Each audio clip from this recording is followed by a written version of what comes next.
So, Dr. Brash, I heard you were a Marxist in one point in your life. So how did you go from that political perspective to your current work?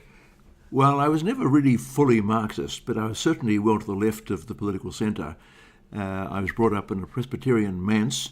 My father was a Christian pacifist during the Second World War, and I took it for granted that to be Christian was to be socialist, favour a big role for government, a big redistributive role for government, and that was what I just took as axiomatic.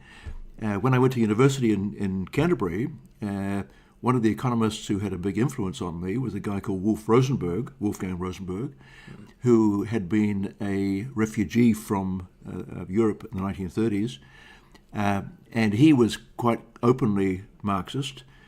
Funny enough, he's the father of Bill Rosenberg, the economist of the CTU.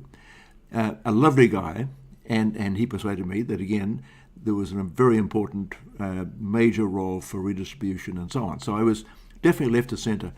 I moved from that position, I guess, for two or three reasons. First of all, my master's thesis at Canterbury University under Wolf Rosenberg was about the role of private foreign capital in New Zealand.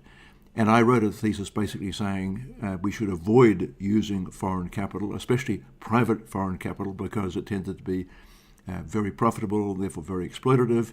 And I wrote this thesis, somewhat to my embarrassment. The university regarded it as very good. Not only did they award me a first-class honours degree, but they used to publish the thing.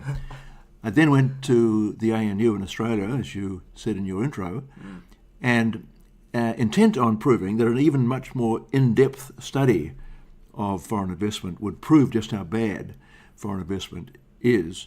And I did a detailed study over 3 years of 100 American-controlled corporates in Australia in the manufacturing sector, intent on proving how bad they were for Australia.